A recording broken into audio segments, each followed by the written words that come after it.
把他们2个带出去，在财务上支一笔钱，好好休养。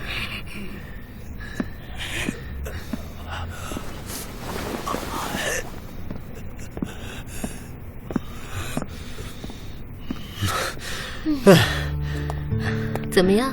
厉害，实在是厉害。我险些交代在这里。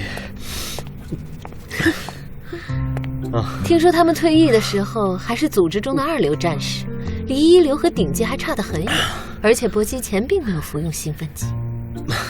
兴奋剂？对，兴奋剂。要是服用了兴奋剂，他们的实力还要提高1倍。不过这样对身体的损害很大。哎，你看，我字写的怎么样？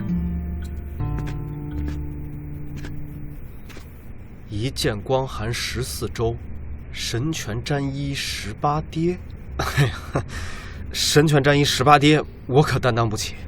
我的拳劲还远远没有到达那种程度，而且我力量也不够，体能也跟不上。我发现自己做不到太极功夫中的无意而动，尤其是听劲。听劲？对，听劲。毛孔触摸到敌人的动势后，立刻反应捉到敌人重心的速度。太极听劲，不用按紧，瞬间就知道对方的重心所在，做出本能的牵引。这样听劲配合4两拨千斤，才是真正的太极劲。不经过大脑的思考，完全是本能反应，我还做不到。这次实战，好多问题我都发现了，获益良多啊。道理我倒是能听懂。我看了几场打斗，你都是身体一抖，人就甩了出去，说的就是这个吧？我虽然没练过拳，但也是知道太极拳练到后来是要用人来施劲，是不是这样？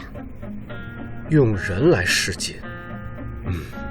拳术开始还可以打沙袋、打木人桩、斗大枪，但是练到最后都是针对人体，是要用人来施劲，才能在比武中得心应手。当年杨先生的孙子邵阳先生练太极推手，都是6元大洋1月的高价雇一些大汉，在人的身上反复刷劲。